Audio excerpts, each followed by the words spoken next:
My father-in-law just passed away. Can you come home as soon as possible? I got the call from my daughter-in-law, Emilia, while my son was taking a bath during a family visit. With an anxious tone, she informed me about my husband's death. Confused and shocked, I yelled into the phone. Wait a minute. My name is Janie. I am 51, and ever since the sudden loss of my husband, I've been raising our son Kobe as a single mom. Kobe, who was in high school at the time, has now graduated college and has been working for 3 years. After getting his job, he moved out and started living on his own. Now he's married, and he and his wife help each other to make a good life. His wife Emilia is on the quiet side and is, according to Kobe, good at household chores, a good wife. However, from the first time we met, she seemed distant, like she wanted to keep space between us. I mentioned it to Kobe, but he just laughed it off, saying it was all in my head, but I couldn't shake off the feeling. Emilia seems like she'd prefer to avoid our home. She only shows up for Thanksgiving and leaves without spending the night, which only confirms my suspicion. Kobe is my only son, and I had always hoped to get along with his wife. I've even asked Emilia directly if there was something bothering her. Being as gentle as possible, I asked if I had done anything to make her uncomfortable. She simply replied, "No, nothing at all." I eventually gave up on getting close to Emilia, thinking it's just the way younger people feel nowadays. They don't want to mingle with their in-laws, even if they live separately. What's more, I sensed a similar distance with Emilia's own parents when we met for the first time at the wedding. I mentioned to them that my husband had passed away years ago, and it seemed to create even more of a gap. Even though Kobe had told them from the beginning that I was a single mom, maybe seeing it firsthand created some negative impression of me. So, I've decided not to intrude on Kobe's marriage and quietly observed the wedding. Since then, the gap hasn't closed between me, Emilia, and her family. Even though my son and his wife live relatively close, our family dynamics have become distant. Today, Kobe brought over some wedding photos, but of course, Emilia was nowhere to be seen. I feel grateful when I see Kobe, noticing my disappointment, offered to stay over tonight even though he's alone. Makes me proud to see how kind-hearted he's become. Looking at the picture of Emilia, I find myself smiling, thinking how pretty she looks when she's laughing next to Kobe. It's tough to suppress the loneliness when my own daughter-in-law avoids me for reasons I can't understand, even though we're still getting along. After carefully storing the photo and having dinner, I idly flipped through a TV variety show. I'm waiting for Kobe to finish his shower when a familiar melody rings out. It's coming from Kobe's phone left on the table. It's the default ringtone. Curiously, I glance at the phone. It's a call from Emilia. I decide to let Kobe know about it later and turn back to the TV, but then the phone starts ringing again. Given the incessant calls, I think it might be urgent, but hesitate to answer it myself. I reluctantly grab the still ringing phone and head to the bathroom to tell Kobe. "Kobe, Emilia's calling. The phone's been ringing a few times now." I subtly hint for him to pick up, but Kobe brushes it off, saying it's fine. "Charge it for me, will ya? Got any snacks? I could go for a drink after my shower. I'll be out soon. Grab something quick." "Well, you're really becoming like your dad, aren't you?" Holding the phone, I head back to the living room and try to plug it in. But I fumble and accidentally hit the answer button. In my rush to hang up, I hit the speaker instead, and Emilia's frantic voice bursts out. "Can you hear me? Dad has passed away. Come home as soon as possible." It looks like I've picked up a very serious call. What do I say to Emilia, who's just lost her dad? Or should I first apologize for answering her call, even if it was an accident? My mind is racing, and I've lost sight of the option to hang up. Meanwhile, Emilia starts explaining the situation, saying that I need to come over to the nursing home where he was living. Startled, I ask when he had moved into a nursing home, considering he was fine until recently. "Huh? Mother-in-law?" Emilia had no idea that it was me on the line. She thought she was talking to Kobe, so her surprise makes sense. I quickly explain the situation and steer the conversation back to her dad. But she corrects me, slightly annoyed. "It's not my dad." She says it's Kobe's father who has passed away, and asks me to tell him to call her back before trying to hang up. I was utterly confused, but quickly spoke into the phone, still on speaker mode. Wait a second, Amelia, isn't this some kind of mistake? Like I told you before, Kobe's dad passed away 8 years ago.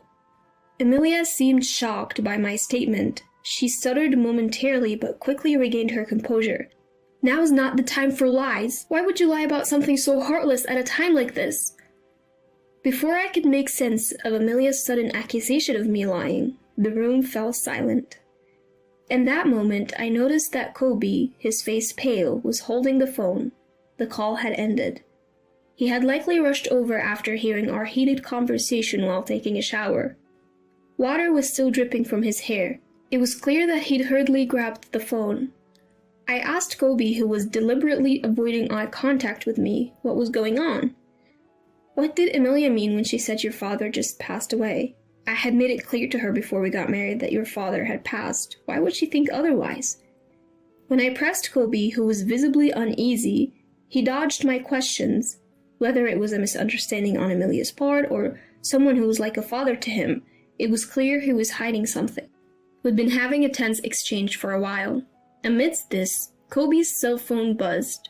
The caller ID showed an unfamiliar name, but it looked like it was probably from a nursing home. While Kobe hesitated to pick up, knowing what to expect from the call, he eventually answered right in front of me. Trying to remain silent, I listened in. I could hear most of the conversation, and the caller indeed confirmed what Amelia had been saying. After ending the call, Kobe looked straight into my eyes and finally came clean, leaving me nearly faint. Apparently, he had introduced Amelia to a man unrelated to the family as his father. I told Amelia that Mom cheated and got divorced, he said. It seemed Kobe had completely fabricated the story for Amelia. According to this version, I had neglected my husband's suffering from early onset dementia, had an affair, and was the one who was served with divorce papers. But due to issues like alimony, I had dragged out the discussions. Eventually, taking advantage of the progression of my husband's condition, I forced him into a nursing home and pushed all the costs and responsibilities onto my son. After agreeing to the divorce, my ex-husband's dementia had already progressed to the point where the issue of compensation for the affair was swept under the rug.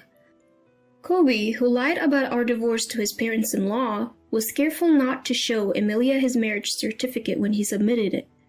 Listening to this story, my mouth was hanging open in disbelief. So, I told them Mom has been going around telling people Dad is dead. She's probably telling Amelia the same thing, but it's all lies, he explained. I can't believe he's been telling such elaborate lies. No wonder Amelia and my in-laws don't think highly of me.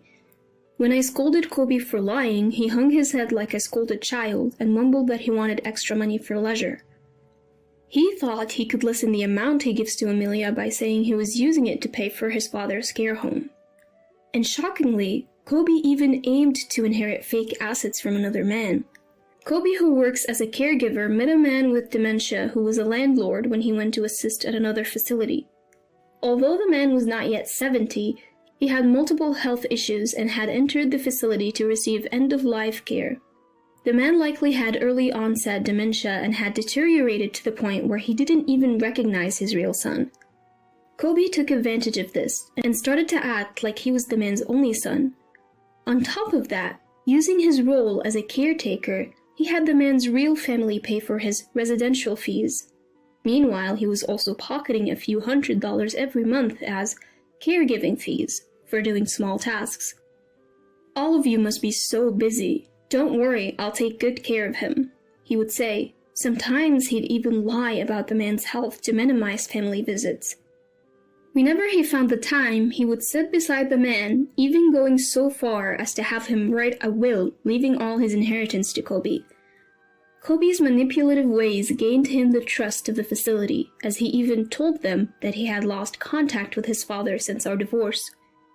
The real family eventually stopped showing up, and even the facility staff started recognizing Kobe as a family member.